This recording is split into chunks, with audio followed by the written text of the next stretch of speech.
¿Qué tal, mis queridos Full Framers? Estamos aquí nuevamente con una invitada de honor.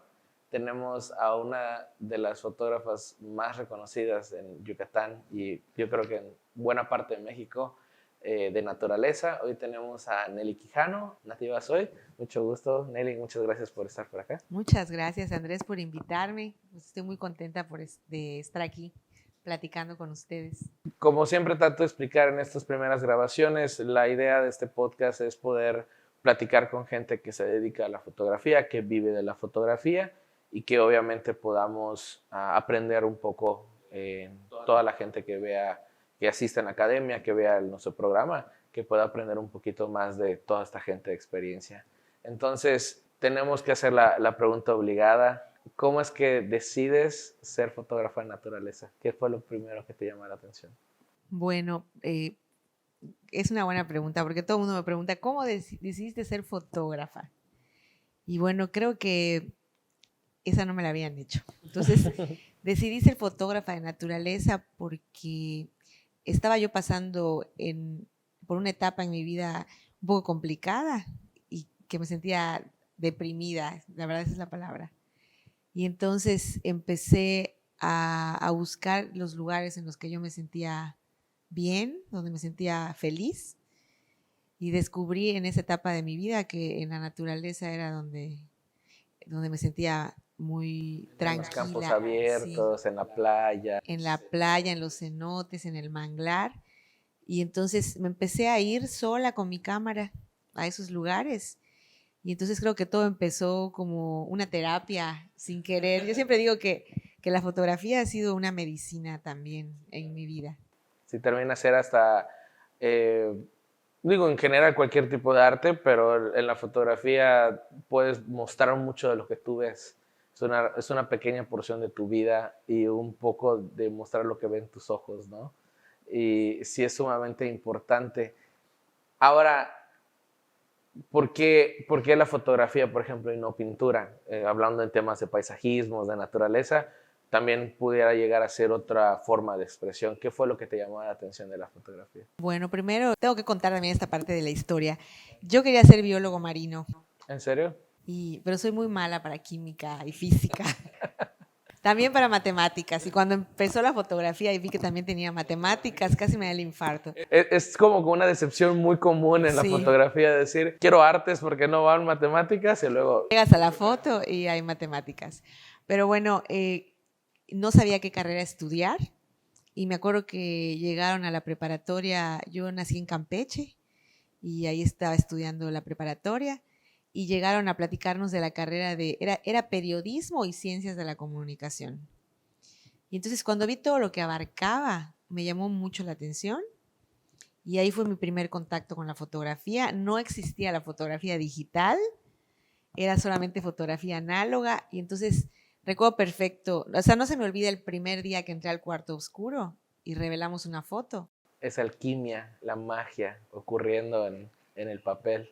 Exacto, en ese momento, o sea, así lo describí como magia y dije, yo quiero esta magia siempre.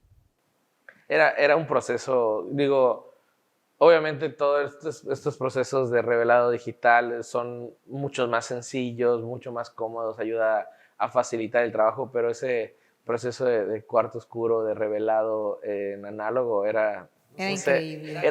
Yo creo que es lo que hacía que la gente que empezó con esto se enamorara tanto de la fotografía, sí, yo creo y se obsesionara de tengo que llegar a revelar. Yo lo veo mucho en la academia, que hoy por hoy es como, ay, qué flojera revelar las fotos, ay, tengo que abrir Lightroom, mi computadora se traba, Photoshop no me lo sé, es muy complicado.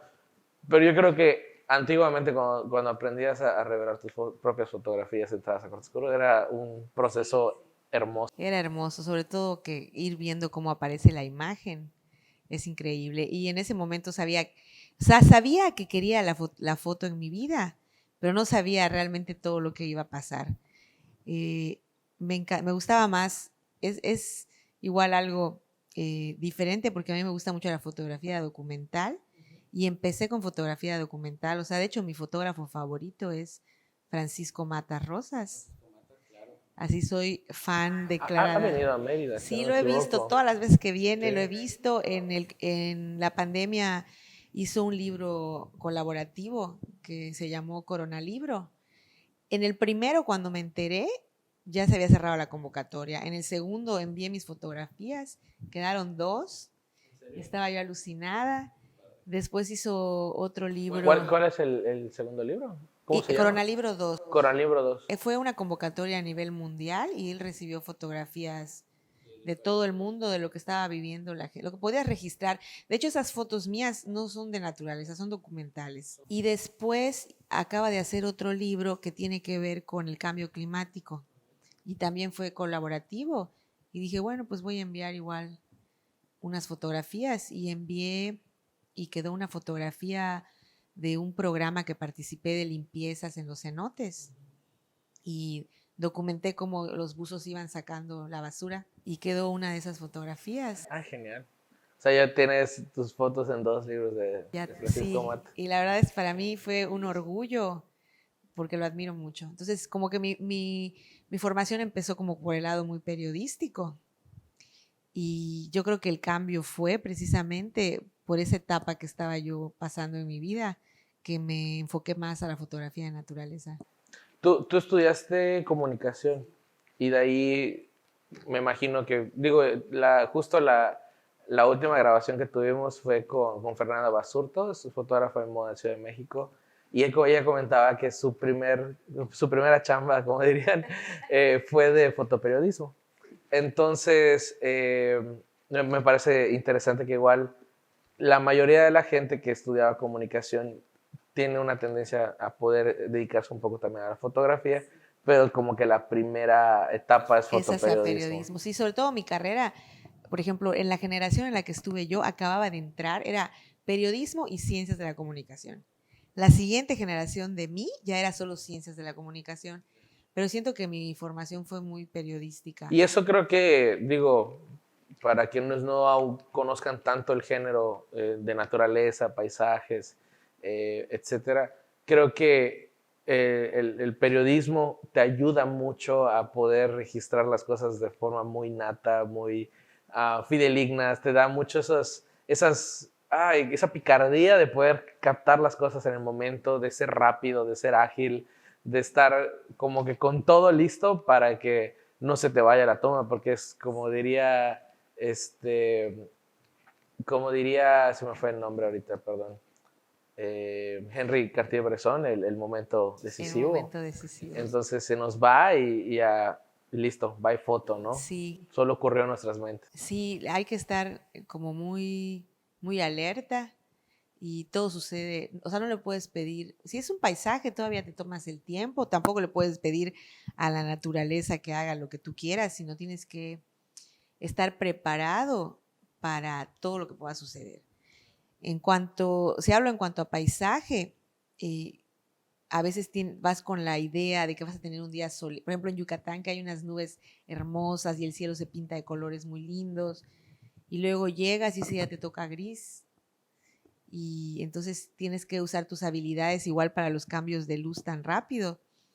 Y como siempre digo, la fotografía de naturaleza me ha enseñado una gran tolerancia a la frustración, Sí, claro, porque como quiera que sea en el estudio, puedes controlar el ambiente por y supuesto. es un arte increíble, impresionante y por ejemplo, a mí me saca de mi zona de confort la fotografía de moda, pero Okay. porque me cuesta trabajo dirigir Dirigir. la pose. Influir demasiado en la toma cuando No normalmente lo hago, no lo exacto. haces, por supuesto. Pero me encanta todo lo que tiene que ver con la iluminación y crear los esquemas de iluminación, me fascina.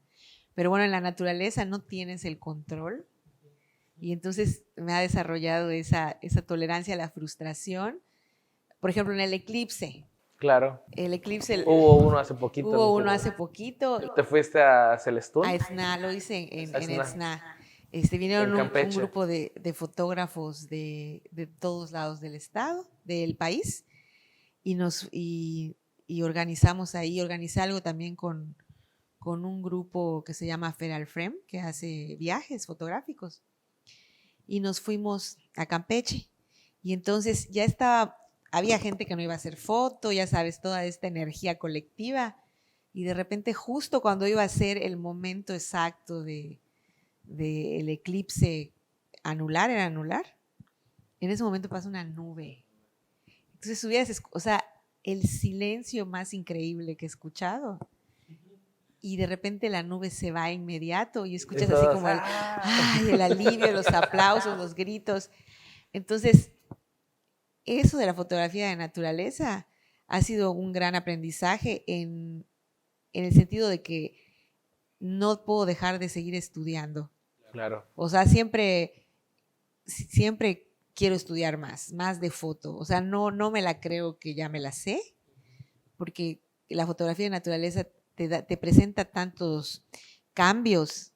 No le diría obstáculos, porque la verdad es que todo lo que te presenta la fotografía de naturaleza te permite, si tú quieres, saber más. O sea, te obliga a seguir estudiando y tratar de entender, de estar muy preparado para los cambios. Y es que creo que una de las cosas más importantes de la fotografía de naturaleza es que también como fotógrafo no te encasillas en una misma cosa. O sea, inclusive vamos a hablar de paisajismos. Sergio Tapiro, famoso fotógrafo que registró el volcán de Colima durante más de 17 años. Es el mismo volcán, es el mismo lugar, a veces era el mismo mirador, o sea, entraba, digo, tengo la fortuna de conocerlo igual. Ay, lo conocí también. Y platicando con él era como de, tienes que reinventarte y para él era como el, vamos a superar la foto de ayer o la foto de la semana pasada, ¿no? Y al final creo que es el fotógrafo con más registro del volcán de Colima, es un hecho, pero creo que también es el fotógrafo con más registro de un mismo volcán de todo el mundo, ¿no? Sí, debe Entonces, ser que sí. el reinventarse, el buscar perspectivas, el decir vamos a intentar esto y esto y esto con la misma cosa, creo que es un reto no solamente fotográfico, sino creativo. Y es esa forma de exprimir el cerebro para que podamos llegar a algo totalmente nuevo, ¿no? Y parte de, obviamente, ir estudiando la fotografía es importante, pero también ir estudiando lo que estás haciendo. Que diría Roland Barthes, es el estudium. Sí, Siempre seguir estudiando. Ese afán, ese zar que genera, pero también con base en un estudio previo, una formación, una dedicación afanosa, ¿no? A veces me preguntan, a veces me dicen, ¿qué suerte tuviste? Y yo digo, es que la verdad no sé quién es la frase, pero hay una frase que dice algo así como que la suerte te encuentre preparado.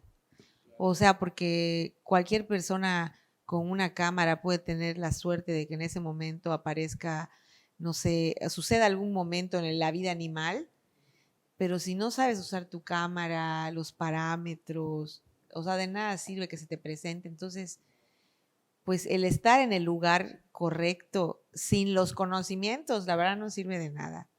Entonces sí, siempre, o sea, siempre hay que estar estudiando. Lo que platicábamos hace rato que tengo 2 cámaras y entonces las dos funcionan tan diferentes.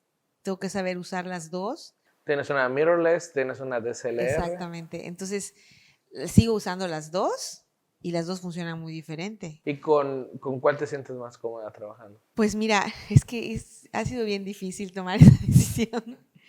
Para bucear uso la mirrorless porque me gusta como que el sensor agarra más luz y por ejemplo los cenotes son lugares muy oscuros. Claro. Y tienen mucha tolerancia con el ruido. Claro, sí, han mejorado mucho las marcas. Y sobre todo, muchos alumnos que están, siempre tenemos ese chiste, yo soy canonista desde mi formación y siempre le he hecho carrilla de broma a todos los de Nikon. Que para todos los que no me conocen, no me vayan a tirar hate, es una broma local, pero la verdad es que Nikon ha trabajado muy bien en sus sensores, desde DSLR hasta el sensor es menos recortado, tiene muy buena tolerancia al ruido, a las altas sensibilidades. Bueno, yo te quiero contar por qué uso Nikon, porque igual a veces me han preguntado que por qué no Canon, por qué no Sony, y de hecho la gente de Nikon me dijo, oye Nelly, ¿por qué empezaste a usar Nikon? Y la historia viene porque mi papá es ingeniero y él tenía una cámara y mi primera cámara análoga era una Nikon. Entonces me fue tan bien que la verdad nunca me ha dado curiosidad de probar otras. O sea, de repente tengo amigos de que, ay, usa esta Canon o usa esta Sony, pero creo que tiene mucho que ver porque me ha ido bien con la marca. Luego, cuando tuve la oportunidad de conocer a la marca y tener un poco más de relación con ellos, pues la verdad es que me caen muy bien. Sí, claro. Entonces Tratan muy bien a sus representantes. Yo creo que ahí como que Canon se le ha ido, desde pandemia, se le ha ido un poquitito el acercarse un poquito más con los fotógrafos. Es bien difícil el acercamiento. Yo siempre trato de promover. Hubo un evento aquí en el 2019, antes de la pandemia, en el Palacio de la Música, que logré que Nikon trajera a un grupo de fotógrafos y fue un evento gratuito, fotográfico, un día completo. Vino Edsel Imago, que es el fotógrafo de la selección mexicana, Mónica Olvera, que hace fotografía de bebés, y fotógrafos locales que dimos ahí algunos talleres. La verdad estuvo increíble. Después de la pandemia ha sido complicado por todos los ajustes que han habido así que a nivel mundial. Sí, claro. Pero veo que han habido acercamientos a Yucatán de Canon. Poco a poco está haciendo un poquito más. Yo me acuerdo que tuve el primer contacto contigo por ahí en inicios de 2020, finales de 2019. Estábamos armando un festival fotográfico y fíjate que eso nunca se lo he comentado a nadie, pero sí teníamos ya como apalabrado la patrocinio por parte de Nikon. Ay, a pesar de que tuviéramos, realmente como fotógrafo soy fotógrafo Canon, pero ahora sí que como academia no nos importaba muy bien quién lo fuera a patrocinar, claro. Exactamente. Ay, ojalá que se pueda retomar porque yo veo, a mí sí me interesa mucho difundir la cultura fotográfica y creo que en Yucatán y en los estados que están cercanos hay mucho interés por la fotografía. Sí, fíjate que la semana pasada que estamos grabando este podcast, me tocó ir a Izamal a dar una conferencia de emprendimiento y toda esta parte. Pero mucha gente cuando vio sobre la Academia de Fotografía nos estaba pidiendo, oye, ¿no puedes venir a Izamal a dar un curso y que nosotros aprendamos? Y fíjate que es una cosa que me gustó mucho, el acercarse a, tal vez, la dificultad de que esté tan centralizada el Estado nos limita a futuros fotógrafos que puedan impactar a nivel mundial, a nivel nacional, perfectamente. Y creo que estoy en ese proceso ahorita de meditar, de buscar tiempos entre la agencia, la academia. Me toma demasiado, pero sí ando con esa espinilla de decir, oye, me encantaría poder hacer algo. Aunque sea tal vez a las cabeceras municipales, para que podamos concentrar un poco, pero sí creo que sería una excelente idea el promover el desarrollo de la fotografía en los municipios. Pero muy bonito.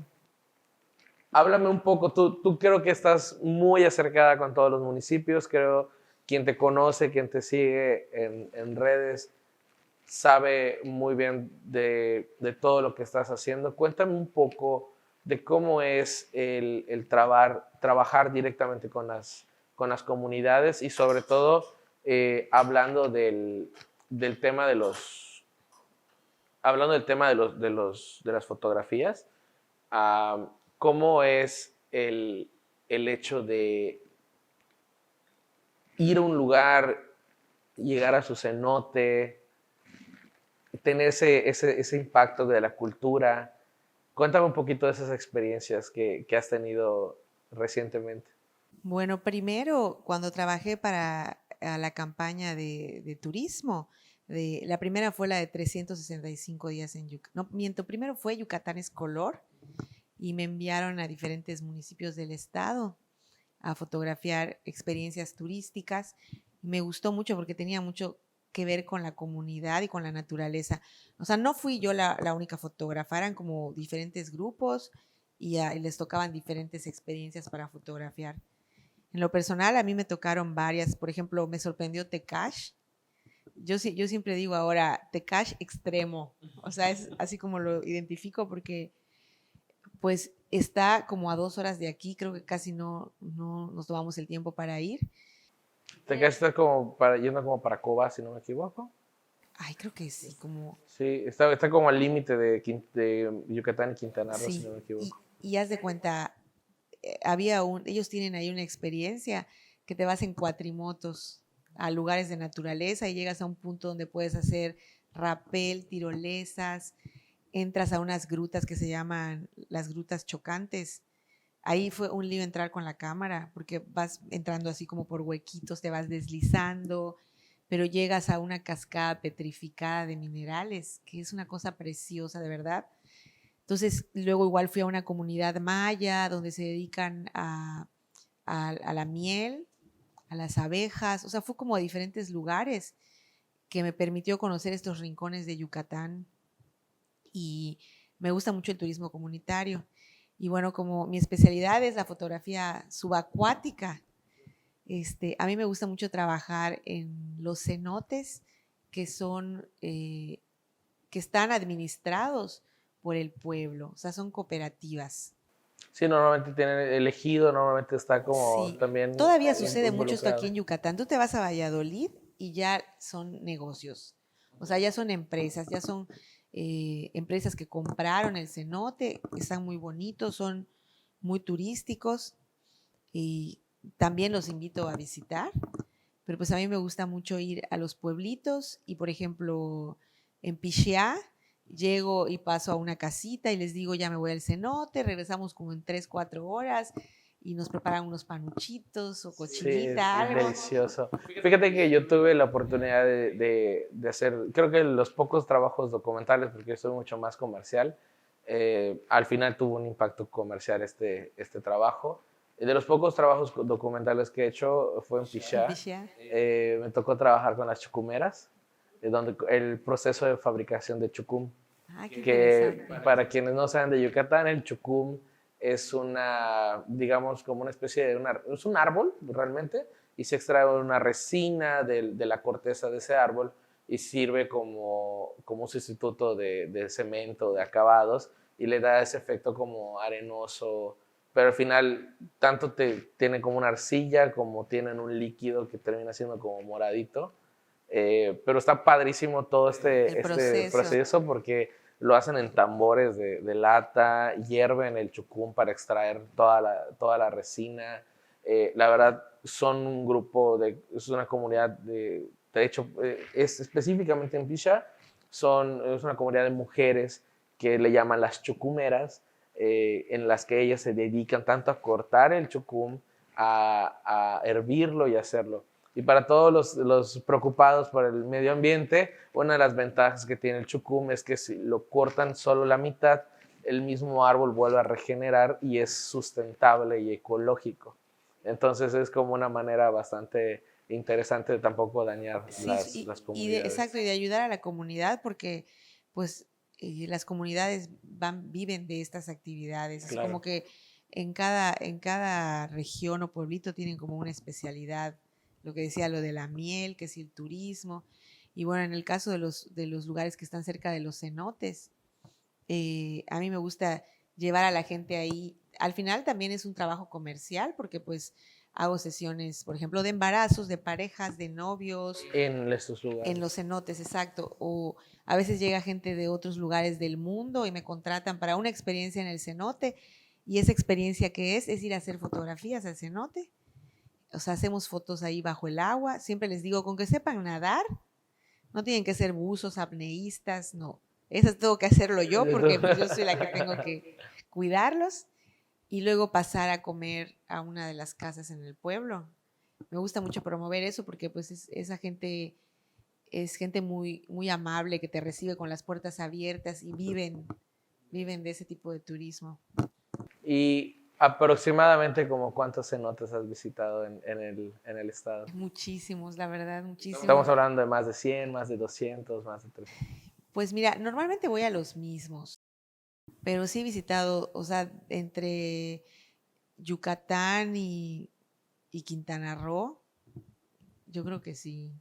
Y si pusiéramos, digo, creo tal vez es una pregunta muy difícil, pero esto con fines comerciales turísticos de Yucatán, si pudiéramos decir el top 5 de cenotes Aquí en en Yucatán, Yucatán por una fotógrafa que se dedica obviamente a estar en esos cenotes, ok, de naturaleza subacuática. los voy a decir y antes de decirlo invito a todos que cuando lo vayan a visitar, que se lleven su basura. Sí, claro. O sea que los invito también a no dejarlas en el bote de basura, porque luego la gente de esos lugares tampoco tiene como un sistema tan, tan bien como en la ciudad, ¿no? Entonces ellos luego ven cómo deshacerse de esa basura. Y yo, por ejemplo, aunque vea el bote de basura, la verdad, agarro mi basura, o sea, Y lo llevas a la ciudad. exacto, trato de hacer Y lo menos de basura. inclusive también en ese periodo en donde está o alguien recolecta esa basura, se puede ir por viento, se puede ir por Exactamente. animales o por cualquier Entonces, otra cosa. pidiendo eso, ahí les va. Bueno, me gusta mucho un cenote que se llama Nomozón. ¿En dónde está? Tienes que llegar a Pichia para llegar. Y muy cerca de Nomozón están allá, que es otro de mis cenotes favoritos. Y esos los recomiendo mucho para ir a nadar. Y bueno, en buceo igual son increíbles. Me gusta, tengo que recomendar uno sí o sí para buzos, ese sí es para buzos. La verdad, para gente que nada, pues no tiene infraestructura y no van a ver nada porque como que los primeros 10 metros no son visibles por lo que cae de las plantas, pero pasas esos entre 10 y 15 metros, varía un poco. Es el cenote más profundo que existe. Aquí en Yucatán. Que existe de los cenotes que existen en todos todos lados. Se llama Sabajá. Lo pueden ahí googlear y lo van a checar porque han entrado buzos así con muchos tanques que usan otros, como unas combinaciones de gases para poder bajar tan profundo. Y se han registrado que han bajado, haz de cuenta, 300 metros de profundidad y tiran una línea para ver si llega al fondo y no se ve fondo. Se ve la zona de derrumbe, pero es muy impresionante porque es muy grande. Y entonces cuando entras a esa etapa cristalina, te ves tan pequeñito y te das cuenta de lo inmenso que es la naturaleza. Entonces ese lo recomiendo para buceo, es Sabajá. Y igual me gusta mucho los de San Antonio Mulish. Están muy, muy bonitos. Para nadar y para, eso sí los he podido visitar. para nadar y para bucear. Para bucear sus cavernas son, de hecho, en el segundo cenote de ahí que se llama Zompacal, ahí fue cuando me enamoré de los cenotes para bucear, porque tiene una caverna, entras a la caverna y llegas a una bóveda que la piedra es muy blanca. Entonces se rebota la luz de las lámparas, precioso, el agua cristalina. La verdad es que me estás pidiendo hablar de lo que más me gusta. Sí, claro, ¿no? Es súper padre. ¿Y tu favorito, cuál sería? Es que es bien difícil porque depende para qué igual. Para fotografiar. Para fotografiar gente, me gusta mucho ir a Nomozón. No son. Sí. Y para fotografiar y registrar. O sea, me gusta, es que hay muchos, por ejemplo, hay uno que es súper complicado de ir porque es una propiedad privada que se llama Sonotilá, que tienes que entrar por una noria. Una noria es un hueco en el piso más o menos del tamaño de esta mesa y tiene una escalera y bajas como unos 15, 18 metros en una escalera completamente vertical y es pura caverna, pero está muy adornado con estalaquitas, estalagmitas, está muy virgen, casi no va gente porque es un grado de dificultad complicado, pero todas las estructuras minerales que hay ahí abajo están hermosas. Entonces, me cuesta mucho trabajo. Nayá está especialmente en mi corazón porque una fotografía que tomé ahí se expuso en el Museo Sumaya con las fotografías que se expusieron del concurso Lo Hecho en México. Y pues es muy especial. Y, por ejemplo, las fotografías que se han publicado en algunos espectaculares, igual en la Ciudad de México, que son de Yucatán, las tomé en Nomozón. En Nomozón. Esa donde está la persona como caminando en el agua, Ah, como que está como invertida la foto, ¿no? exactamente. Ese Entonces, es en Nomozón. ese es Nomozón. Entonces, igual lo que me sucede mucho es que me gusta jugar con, o sea, con eso de que no sabes qué es arriba, qué es abajo, poder crear como dimensiones ahí bajo el agua, con la luz, pues como sabes, la luz es súper importante también Sí, bajo el claro. agua. Y las fotos son tan diferentes cuando entra el rayo de luz a cuando no hay rayo de luz. Claro, no, por supuesto. Voy a hacer la última pregunta de curiosidad y luego quiero hacer unas más técnicas. Ok, la última pregunta de curiosidad. ¿Qué se siente estar en medio de un hueco con un montón de profundidad oscura? ¿No te da miedo? ¿No sientes? No, es una sensación difícil, tal vez inclusive ya las primeras veces fue así, pero ya te has acostumbrado. Pues mira, la primera vez, te digo que entré a un cenote, a mí siempre me ha dado mucha paz el agua. Entonces, yo siempre me siento muy cómoda en el agua. O sea, cuando me preguntan, por ejemplo, sobre hacer fotos, yo siempre les digo que se tienen que sentir muy cómodos en el ambiente que van a estar, en el estudio, en la calle, donde sea. Y en mi caso, yo estoy muy cómoda en el agua y me acuerdo que la primera vez mi sensación fue de sorpresa. O sea, todavía no entraba yo a bucear con cámara. Entonces, desde que entré dije, yo quiero fotografiar esto, porque fue sorprendente. Primero yo decía, ¿qué voy a ver adentro de un cenote? Porque en el mar hay mucha vida, pero el paisaje, las luces, sombras, texturas que hay dentro de un cenote, la verdad es que son increíbles. Y la sensación que hoy por hoy tengo es, así me siento chiquitita. Me siento chiquitita y me da mucha paz. Te da mucha Me paz. siento en paz. Es que a mí en lo personal digo, te comparto eso, yo no sé nadar.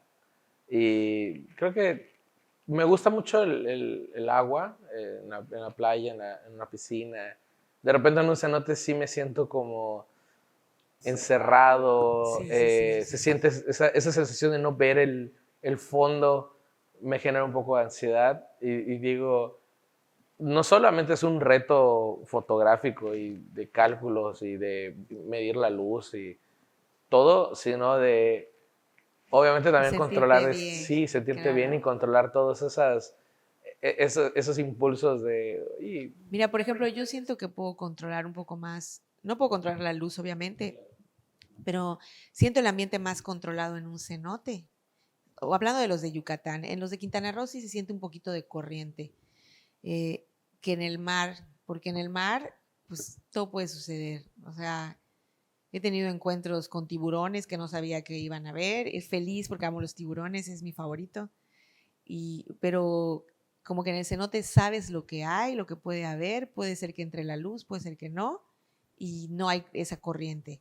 En cambio, en el mar, o sea, en el mar también tienes que ser muy rápido para fotografiar porque sucede algo en ese momento y quizá ya no vuelvas a pasar por ahí o quizá la corriente ya no te permita volver y entonces es así como que tiene más adrenalina, aunque haya sí, más luz. sí he visto, por ejemplo, a Anuar Pantoja, que le encanta fotografiar tiburones. Que no, que está en Playa del Carmen, si no estoy mal.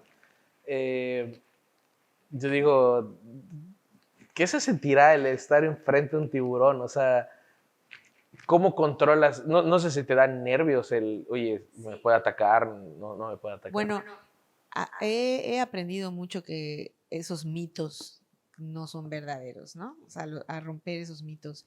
Pero, por ejemplo, mi primer encuentro con un tiburón no tenía cámara, tenía un housing con un celular.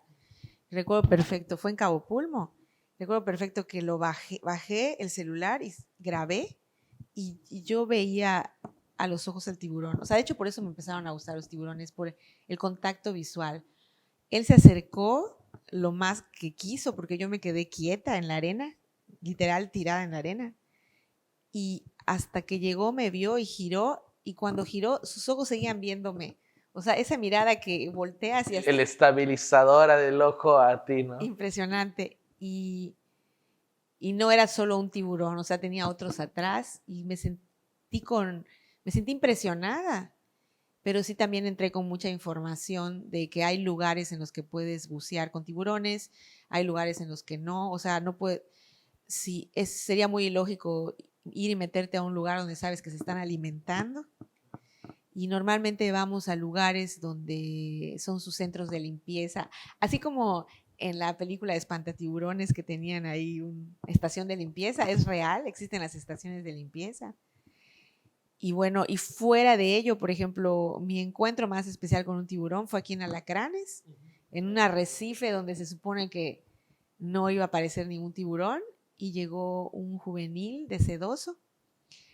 Le llamó mucho la atención el domo de mi cámara, entonces iba directo a la cámara y la golpeaba. ¿En serio? Pero pues estamos hablando de un juvenil como de 1.5 metros, con unos dientes muy... No tan filoso. Sí, sí, sí. Pero la verdad nunca he tenido nunca me he sentido con temor. ¿Y con ballenas? También ha sido increíble.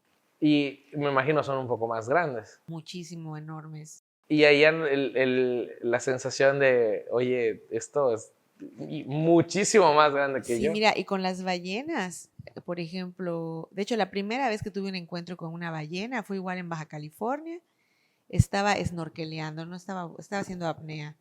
Y yo estaba fotografiando las escuelas de móbulas y de repente, pues como tienes la cabeza adentro, no escuchas. Y yo oía que el capitán me gritaba y saqué la cabeza y cuando me dijo ballena, o sea, yo ni siquiera tengo una buena foto porque yo vi a mi altura en el mar, así el lomo de la ballena entrar, pasó abajo de mí, disparé y nada más es un pedazo de piel. O sea, no se distingue. No se nota el resto del mar ni nada. Exacto. ¿No? Y no se distingue ni siquiera qué es. Y después... ¿Cómo qué largo crees que haya sido? ¿10 metros? Más grande que una lancha. Era una ballena jorobada. Wow. Y ahora en diciembre fui a Bahía Magdalena y estaba grabando. Ese video sí lo tengo en mi Instagram. Estaba grabando a los dorados, que es un pez que me gusta mucho. Estaban comiendo ahí un cardumen de peces. Y empecé a grabar y de repente sucede algo ahí con la cámara. Cuando hay mucha vida, se empieza a cambiar mi enfoque, porque habían lobos marinos, burbujas. O sea, la cámara empieza a captar como que todo. A decidir hacia dónde y yo tengo que estar ahí luchando un poco. Y de repente vi que algo como a lo lejos y cuando me di cuenta, los peces empezaron a hacer a un lado y eran 2 ballenas jorobadas. O sea, ha sido así como una sorpresa que, de hecho, pasó una abajo de mí y cuando yo la enfoqué, en ese momento me di cuenta que no era una, que eran 2. Y salieron a un lado y la verdad sí me asusté porque salieron y dieron un coletazo que si yo hubiera estado a lo mejor 1 metro más adelante me mandaban a China. Sí, claro. Pero fue o sea, ha sido un encuentro muy, muy bonito. ¿Los coletazos normalmente son hacia adentro? O sea, de afuera hacia adentro. ¿O? Mira, ahí está la grabación y su coletazo fue afuera. O sea, fue así como de media agua. Nada más gritamos, lloramos. ¿Sabes? Es que es entre emoción, miedo, el tener la toma. O sea, me imagino que es un mix de emociones. No, y aparte en ese momento decidí solo hacer video, porque estaba yo en video y como fue tan rápido, decía yo, no me voy a poner a cambiar a foto, voy a grabar esto. Y en ese mismo viaje estaba igual en un cardumen y de repente pasó, pero muy abajo, una ballena de Bright, que esa es larguísima. O sea, larga, no sé cuántos metros. Es como ver pasar un tren. Yeah. Entonces ahí sí le cambié a foto, tomé aire y me bajé y pude tomarle ahí unas fotografías igual. Qué impresionante. También son segundos, ¿eh? O sea, ¿Estás hablando de menos de 30 segundos? Menos de 30 segundos, porque aparte el animal es enorme, pero tienen una velocidad impresionante. O sea, disparas las fotos y que tengas mucha suerte, que Dios te bendiga, que hayas enfocado, todo, porque es inmediato. Sí, o sea, y sobre todo, no solamente es hacer la foto, sino es tomar la decisión de qué voy a hacer, foto, video, oye, está muy cerca, está muy lejos. No, y en ese caso, ahí yo creo que la adrenalina me ayuda porque no estaba buceando, entonces o sea, vi con el visor, o sea, la vi a lo lejos con el visor, tomé aire y bajé lo que pude para hacer la foto, porque esa sí pasó muy, muy abajo. ¿qué se necesita para poder hacer esto, Nelly? Creo que mucha gente tiene la duda, ¿qué necesito para poder hacer este tipo de fotos subacuática, de naturaleza? Podemos empezar primero con subacuática. Subacuática. Pues primero lo que te comentaba hace un momento, que se sientan cómodos en el agua, es muy importante. Que sepan nadar. Que sepan nadar, y sí, la verdad les invito a tomar, sí, una certificación de buceo, una certificación de apnea, porque ahí vas a entender cómo funciona tu cuerpo. Eso tiene que ver mucho con la seguridad propia, y si vas a fotografiar gente, pues también para poder estar muy seguros con las personas que vas a fotografiar. Y a lo mejor les va a fastidiar, pero yo siempre voy a hablar de estudiar. Claro. O sea, estudiar, o sea, en el buceo, estudiar en apnea, estudiar en fotografía, porque igual me pasó que yo ya llevaba como, yo empecé a hacer fotografía subacuática en el 2020, o sea, llevo menos 4 tiempo. años. 4 años. Y pues yo primero me sentía muy, ya tengo la cámara, el housing, y me voy a Cozumel y me meto a hacer fotos, y mis fotos horribles. Y me puse a estudiar el funcionamiento. Es muy diferente tomar fotos dentro del agua que fuera del agua. Sí. ¿Cuál es la principal diferencia? La principal diferencia es la pérdida de colores. A los 10 metros ya se pierden los rojos. Okay. O sea, conforme... los rayos rojos de la luz no pasan 10 metros debajo del agua. No pasan.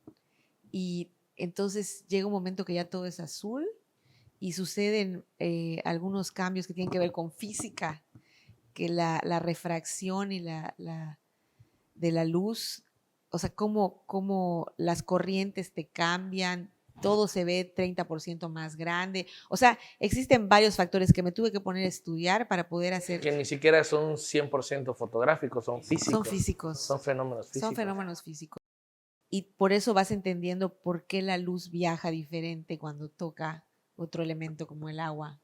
Ahí interrumpo solo para recordarle, y es por eso a todos los alumnos que estén viendo esto, es por eso que siempre les estoy insistiendo con entender la reflexión y refracción de la luz para que podamos entender este tipo de situaciones. Me imagino que estamos hablando que la luz que nosotros conocemos tienen los colores que van desde los rojos hasta los violetas. Entonces, conforme van avanzando, va siendo un efecto de refracción de luz, se va cambiando de dirección los mismos rayos y van, me imagino que degradándose de los rojos, los naranjas, amarillos, verdes, y se quedan los últimos colores azules y violetas. Exactamente.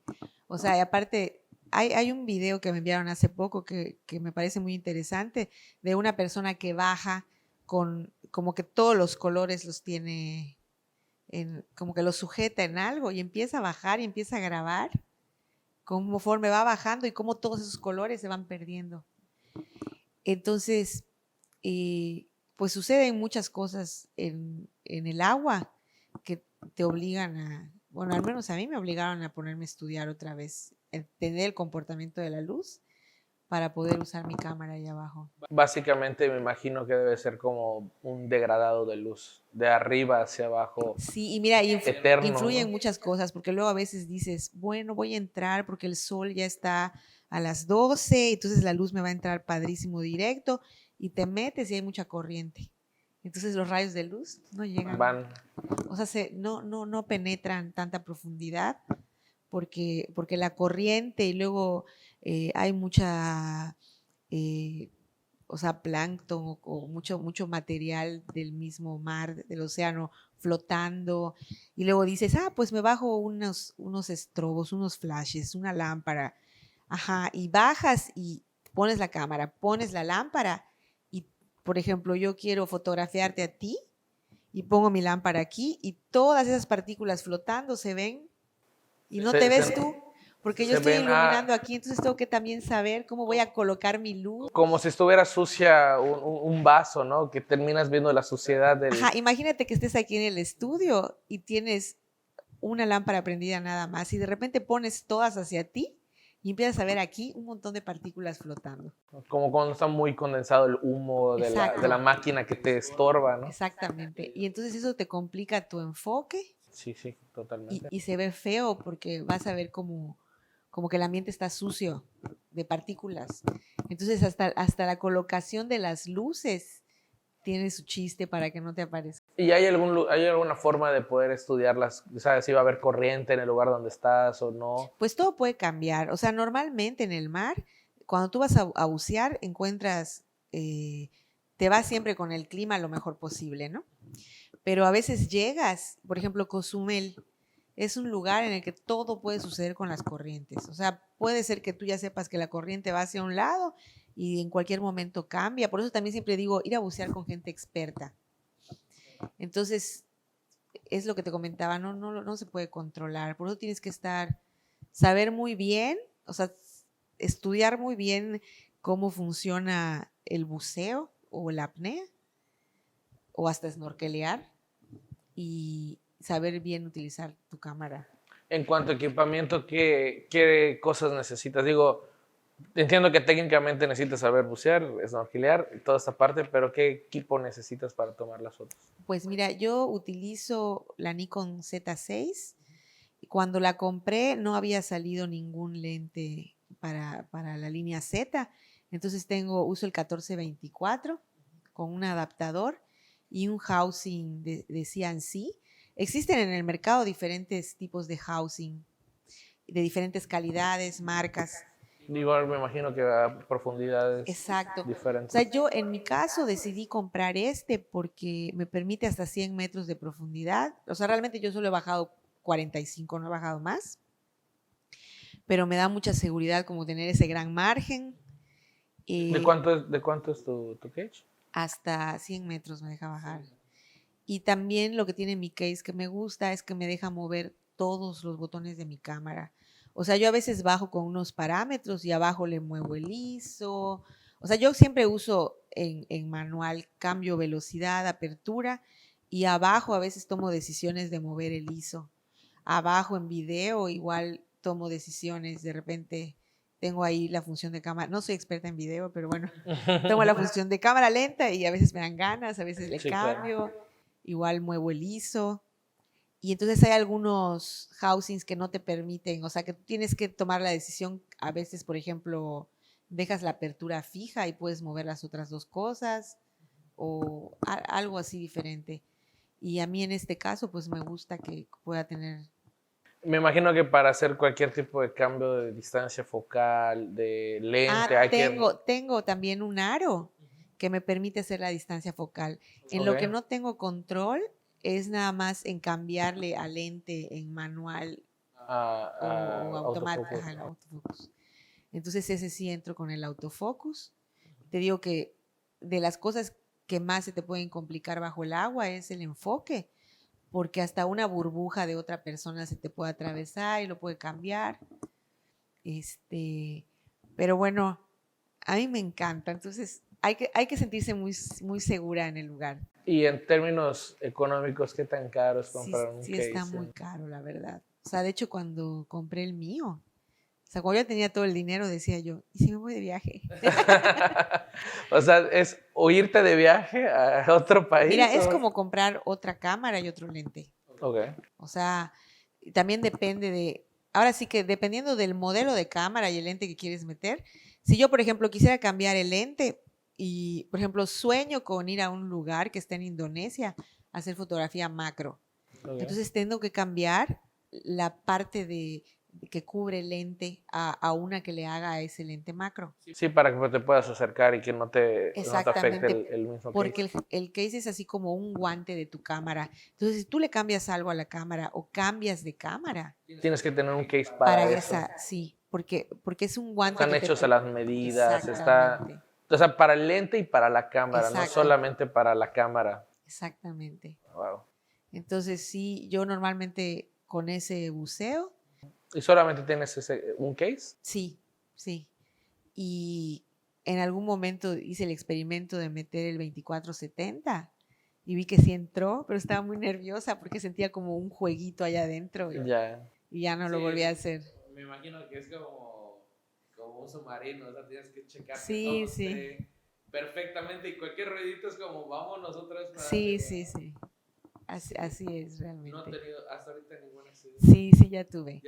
Mira, cuando compré el housing me dijeron, solo existen 2 tipos de fotógrafos submarinos. Los que nunca han inundado su case y los que lo van a inundar. O sea, yo por poco en ese momento les digo, devuelvan mi dinero. Sí, me imagino que es como, Los que como lo un van a hacer. submarino, o sea, tienes que O sea, los checar que todo esté no te salvas. perfectamente y Exacto. cualquier ruidito es como, vámonos otra vez para arriba, ¿no? Exactamente.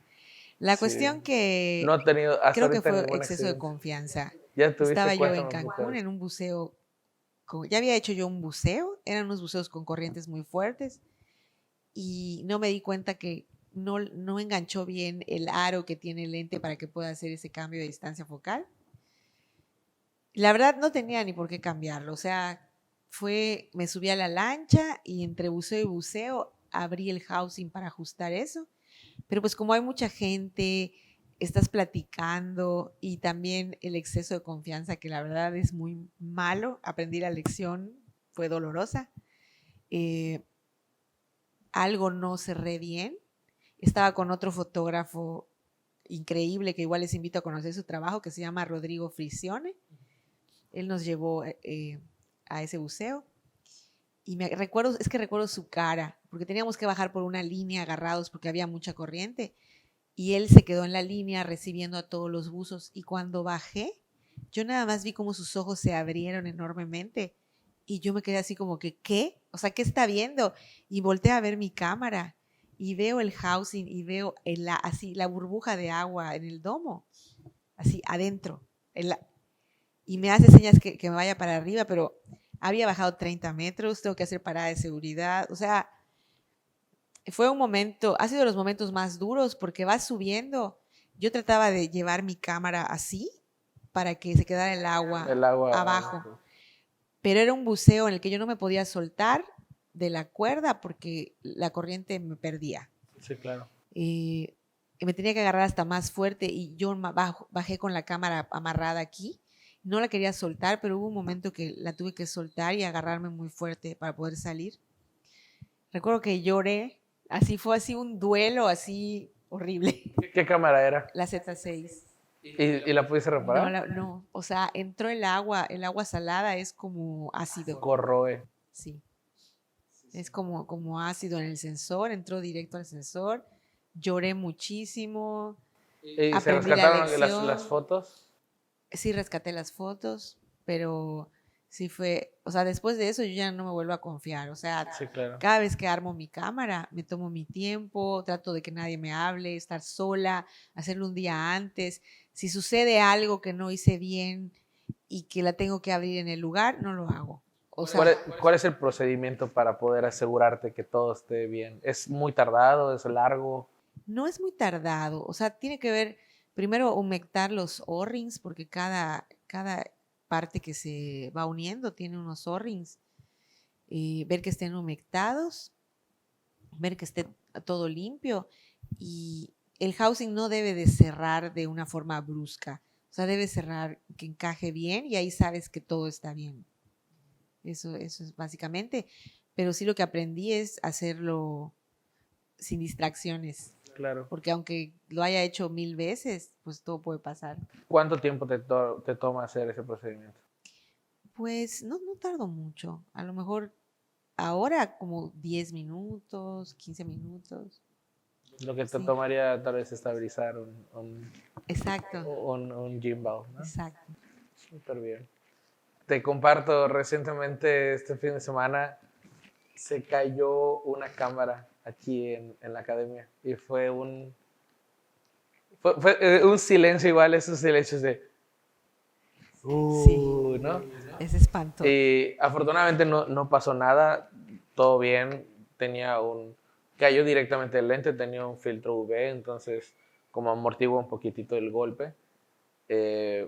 Pero yo vi al alumno, no voy a dar su nombre, yo vi al alumno muy conflictuado es nueva, su cámara es una R50, la acaba de comprar, lo vi muy triste, muy preocupado. ¿Qué le puedes compartir a todas esas personas que le pueden pasar este tipo de errores? Que se caiga la cámara, que se rompa un lente, estamos hablando de que estamos perdiendo una Z6, ¿no? Ya es una cámara bastante fuerte. ¿Qué le puedes comentar a estas personas? Ay, la verdad es que es bien difícil. O sea, primero que los comprendo, porque el sentimiento es espantoso. Eh, Creo que les puedo comentar, es parte de los riesgos de tener un buen equipo. Y voy a aprovechar para decir algo muy importante porque todos seguimos estudiando, pero bueno, cuando ya te dedicas a la fotografía, hay que contemplar estos riesgos a la hora de cobrar nuestros trabajos, porque como ahora todo el mundo hace fotos muy fácil con un celular, con lo que sea, que no estoy, o sea, menospreciando, porque también hasta para hacer fotos con celular hay que tener talento. Y además hay que tener muchas cosas que te permitan hacer la fotografía. Exactamente, hacer la foto. Como que tendemos a olvidar que también nuestro equipo cuesta. Y a la hora de cobrar un trabajo, tienes que pensar en los riesgos porque son accidentes que no contemplamos los fotógrafos. Como que contemplamos el tiempo que nos va a llevar en hacer el trabajo, en editar el trabajo, y se nos olvida lo que hemos invertido en equipo y en conocimientos. Es muy curioso que lo comentas porque en el nivel 5, que es el último, vemos hay un pequeño Excel que les he hecho a los alumnos para que sepan cómo cobrar sus trabajos con base en los costos de su equipo y obviamente en base también en sus tiempos, y tanto de producción como de postproducción, ¿no? Pero justamente uno de los puntos más importantes, además de los costos variables, que es tu renta, tus costos fijos, y el hecho de ir contemplando, por ejemplo, yo tengo la R5 de Canon, y para mí es una cámara que se puede prorratear perfectamente en 3 años. Y lo que yo hago es, voy a agarrar el costo de mi cámara y lo voy a dividir entre 36 meses, y esos 36 meses me dan una renta mensual de cuánto tengo que pagar por tener mi cámara. Y ese costo mensual lo tengo que cobrar en cada sesión. Si tú estás empezando y tienes 1 o 2 sesiones al mes, pues lo vas a dividir entre 2 o entre 1, ¿no? Pues tú tienes que cobrar la renta de tu equipo, que es básicamente tu materia prima para hacer tu trabajo. De ahí si tienes ya 4 sesiones, 8 sesiones, 10, 15 sesiones al mes, pues te sale un poquito más barata la renta, como un local al final del día. Pero ese punto es como que cuando lo ven se quedan todos así de, wow. ¿Cómo? Sí, sí, y es importante porque a lo mejor cuando te compras tu primera cámara, crees que te estás comprando tu cámara para toda la vida. Y conforme vas trabajando en esto, te das cuenta que toda la tecnología va avanzando es ahí súper rápido. Entonces, te das cuenta que no solamente es la cámara, que también los lentes, que lo que tienes que aprender, que la iluminación, la gasolina. O sea, un fotógrafo invierte mucho y a veces, o sea, creo que es importante que nosotros como fotógrafos le demos el valor que se merece a todo eso y transmitirlo a los clientes, que es la parte más difícil. Pero es que si nosotros no lo reconocemos, pues tampoco podemos hacer que los demás lo reconozcan. Claro. Y siento yo que este tema que comentas es como los celulares para quienes, aún digan, es que yo nunca, ya tengo la mejor cámara, es como los celulares. Ahorita puedes tener el último celular de moda, de la manzana, y mañana ya salió otro y con 4 cámaras, ¿no? Va a ir avanzando y muy probablemente te quedas con ese y lo tengas unos 5 años, 6 años, pero en algún punto va a quedar atrás y lo vas a tener que cambiar. Y si no, van a hacer todo lo posible para orillarte a cambiarlo, ¿no? O puedes tener un accidente que te obligue a comprar lo mismo quizá, como me pasó a mí, pero ahí con ese accidente que sí sufrí, aprendí esta lección De cobrar de cobrar también ese eso, equipo, ¿no? porque también me está costando. Sí, por supuesto.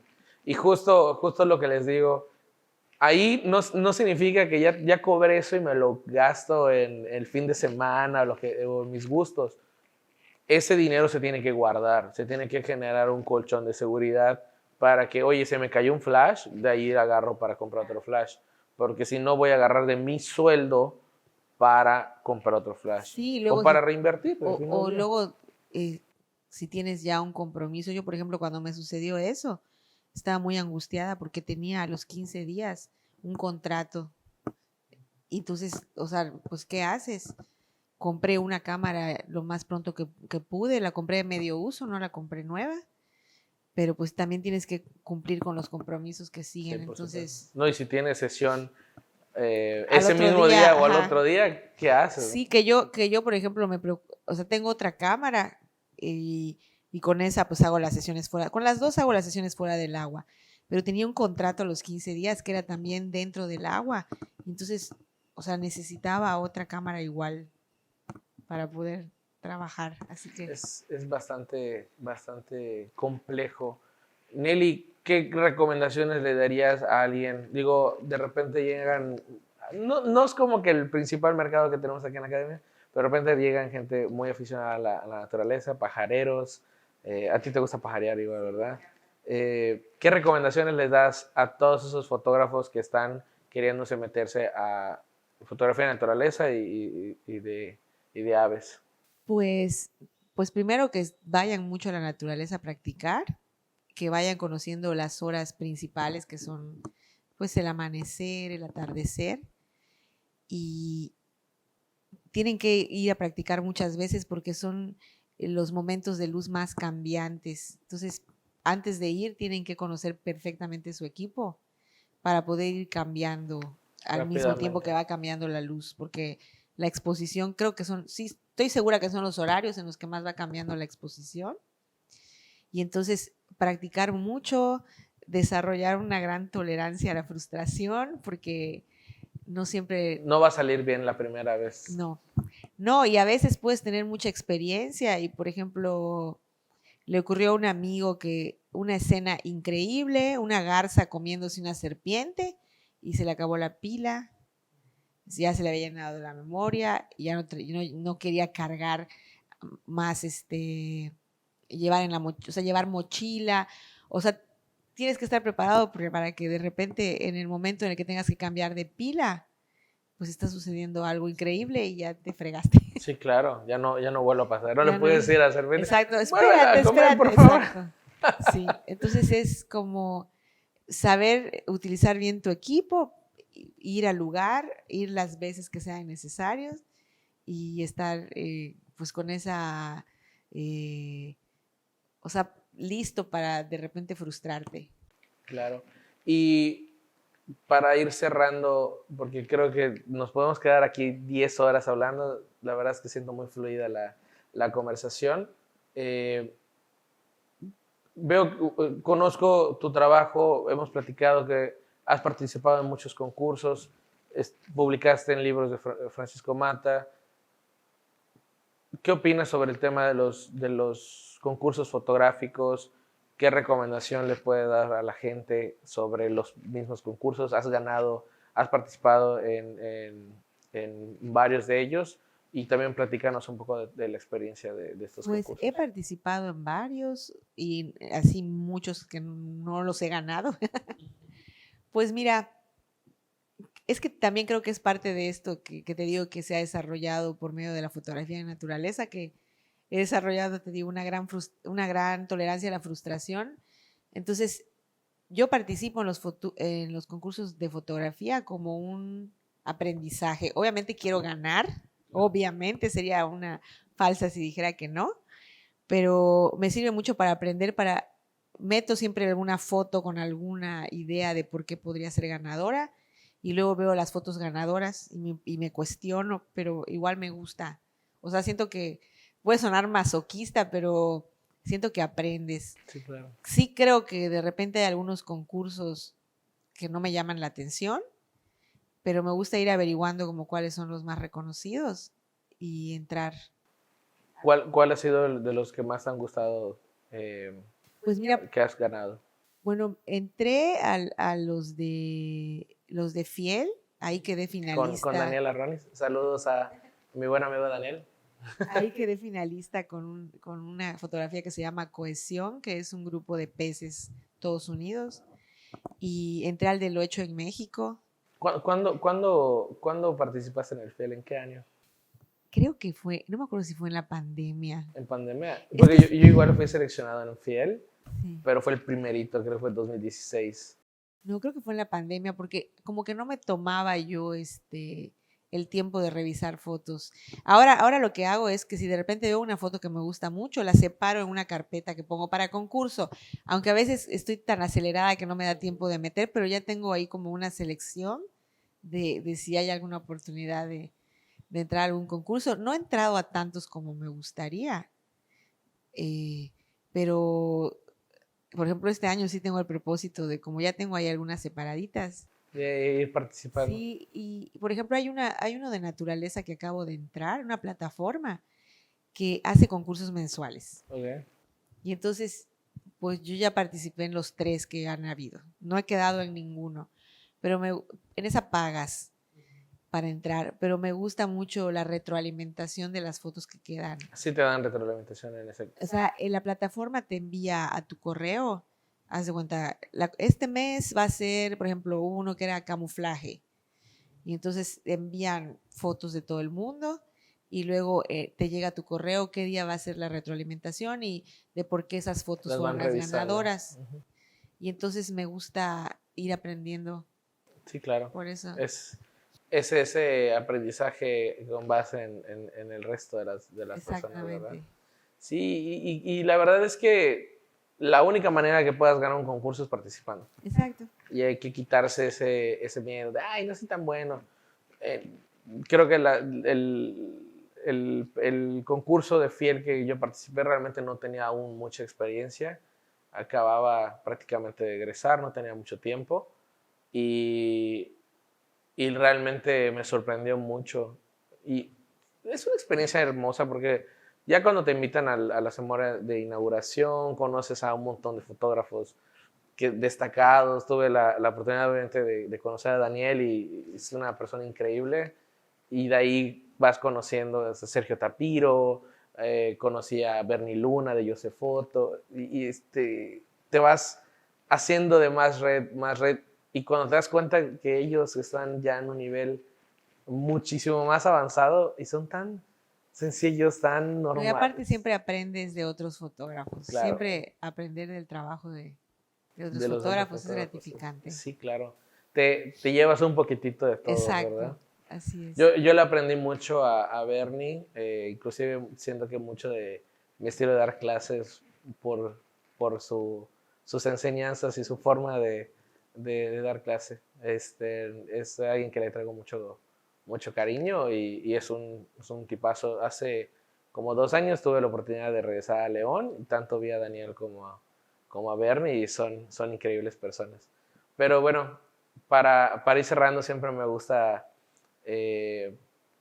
uno, recordar a alguien que fue muy querido aquí en Yucatán.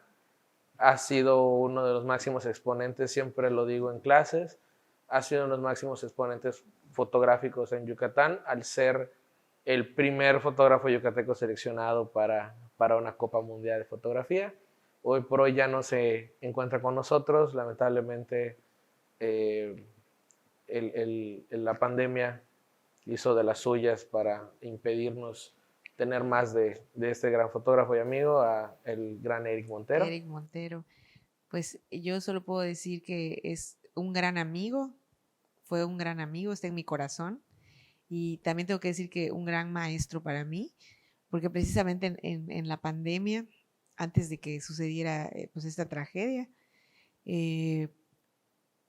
estuve tomando clases con él de iluminación y de Photoshop, porque le decía yo, Eric, no sé nada de Photoshop, ayúdame. Y entonces él me daba las clases, salíamos a tomar fotos, un poco de dirección igual de modelos y hablando de la persona como amigo, en el tiempo que lo conocí, la verdad es que, te digo, está en mi corazón, lo quiero mucho. Y como maestro de fotografía aprendí mucho de él, me enseñó mucho. Me hubiera gustado estar más tiempo con él y que él estuviera aquí más tiempo con nosotros, porque es una persona que no, o sea, que aportaba mucho Claro. su talento y Y como se dice actualmente, venían muchas cositas, ¿no? Él traía No, un estaba así montón como de... imparable, con muchas Ya ideas. estaba siendo embajador de Nikon en Ya, ese ya, sí, entonces, sí. embajador de la bodega del fotógrafo, que también, don Miguel, que en paz Sí, descanse, sí, sí. igual pasó muy, muy cercana a Sí, la fecha sí. con Eric. Y sé que tú estabas en ese grupo Sí. privilegiado de gente cercana con Sí, Eric. pues en la pandemia como que nos unimos un poco más porque él como que tenía esa virtud de conectar gente. Entonces había él creado, estábamos en un grupo de WhatsApp en el que empezó él a organizar noches fotográficas, pero virtuales.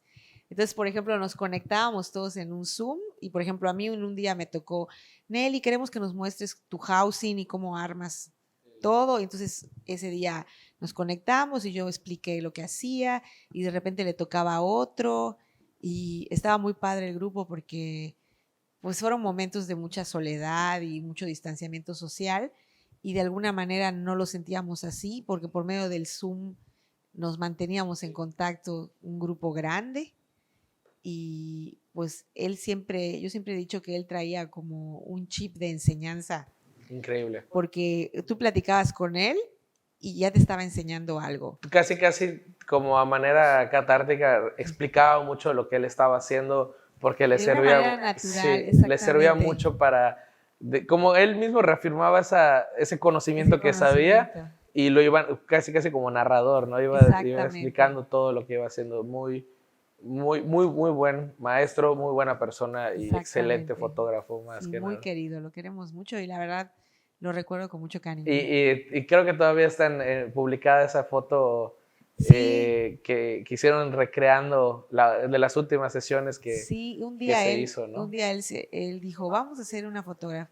Tratamos de reunirnos en cada cumpleaños de ese grupito de alguna persona y ese día fueron a la casa y quedamos de que cada quien vaya vestido como quiera, que se caracterice como quiera. Íbamos a hacer una foto donde los personajes íbamos a ser nosotros mismos y salieran las cámaras y cada quien eligió su vestuario. Y entonces él, así en cuestión de minutos, armó en el comedor, así de que puso un flash afuera de la ventana, otro de un lado, nos fue como dirigiendo y nos acomodamos y se hizo una foto que luego quisimos repetir, pero yo creo que no quedó igual. Pero pues la verdad la quisimos repetir como un homenaje a él, respetando. La repetimos de hecho para Hanal Pichá, para Día de Sí, me Muertos. acuerdo. Y nos vestimos Fue al todos año siguiente al año de siguiente. que él se fue. Y la tratamos de repetir en el mismo lugar. No quedó la misma iluminación. La intención creo que es Sí, lo que más cuenta y yo digo, no tengo tanta fortuna de estar tan cercano a él, lo conocí, tuve la fortuna de estudiar con él igual, pero me acuerdo perfectamente de esa foto y se me hizo el mejor homenaje y estoy sí, seguro que él estuvo muy feliz en sí. ese momento. Con todo nuestro cariño lo hicimos. Súper. Para cerrar, Nelly, ahora sí, preguntas rápidas, respuestas Ok. rápidas. Ese sí, Qué nervios. es Ok. nuestro final de todos los podcasts. Eh, angulares o telefotos. Ay, no. Hay que decidir uno, Bajo el agua angular, fuera del agua telefoto. de día o de noche. Bajo el agua de día, fuera del agua. Chinga también. Ay, es que también me gusta mucho hacer la Vía Láctea. Está muy Sí, claro, difícil. Sí, sí, sí. no, y las fotos que has estado haciendo Sí, de sí, Vía Láctea sí. están increíbles. Sí. Pero de día nos quedamos Nos quedamos de día por la naturaleza, por la la naturaleza. fauna. ¿Mirrorless o DSLR? Sí, yo creo que ahora mirrorless. ¿Mirrorless? Sí, Ya terminaste ya, ya. de hacer Me la costó mucho transición. trabajo, Sí, claro. pero yo creo que sí. Fotografía de personas o de naturaleza. De naturaleza. Subacuática o fuera del agua. Ay, qué difícil. Bueno, subacuática. Subacuática es así lo máximo para ti. Sí. Si no tuvieras que hacer o no pudieras hacer fotografía de naturaleza, ¿cuál sería el género que estarías haciendo? Bueno, creo que documental. ¿Documental? Sí, me gusta. ¿Qué te gustaría documentar? Por ejemplo, tuve un trabajo muy bonito con National Geographic Latam, que fue para documentar, vino un explorador, Octavio Aburto, y me contrataron para documentar su exploración y documentar el trabajo de las chelemeras, que son unas mujeres que se dedican a rescatar los manglares. Ellas son de Chelem, pero se mueven por toda la costa. Y entonces me gusta mucho ese trabajo, que es literal ir contando la historia de lo que Muy está al estilo sucediendo. de Sebastián Salgado. Me gusta, sí. Sí, súper. Y por último, si no tuvieras Nikon, te vas con Canon o con Sony. Chin, que me estás comprometiendo. Si no tuviera Nikon. O sea, no puedes elegir Nikon y solo tienes una Canon y una Sony. Mismas características, ¿cuál eliges? Creo que elegiría por la influencia que tuve en este último viaje de la gente que fue conmigo, elegiría Sony. Sí. Que no me oiga Nikon. Sí, claro.